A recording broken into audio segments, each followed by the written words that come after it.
আসসালামু আলাইকুম। আশা করি আলহামদুলিল্লাহ ভালো আছেন। আলহামদুলিল্লাহ আমরাও ভালো আছি।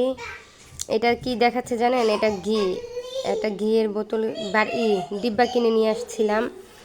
তাই ঘি দিয়ে আজকে হালুয়াটা রান্না করব।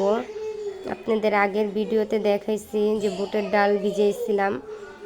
তাই এখানে আমি হালুয়া বানানোর জন্য ডালটা ভালো করে পাটায় বেটে নিয়েছি।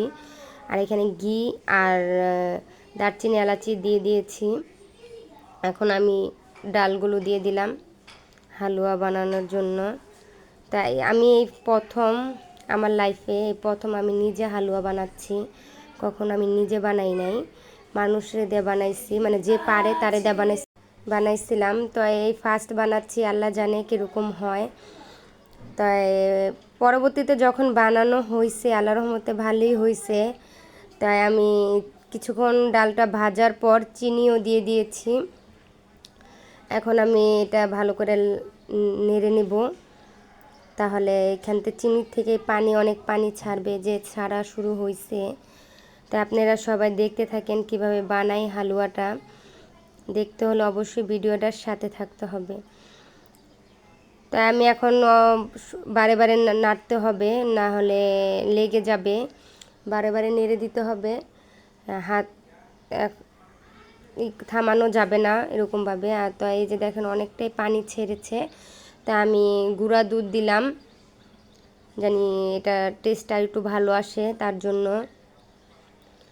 তাই আমি একটু সয়াবিন তেলও দিয়েছি, কেন ঘি অতটা দিয়েছি কিন্তু একটু সয়াবিনও দিয়েছি।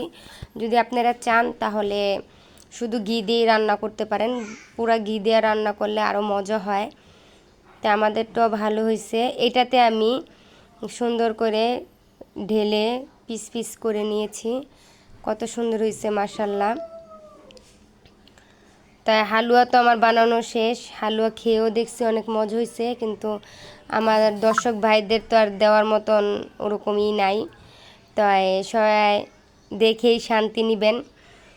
আর সবাই ভালো থাকবেন, সুস্থ থাকবেন, আমাদের জন্য দোয়া করবেন, জানি আমরা ভালো থাকি, সুস্থ থাকি। তাই 2টা ট্রের ভিতরে নিয়ে নিয়েছিলাম হালুয়াটা,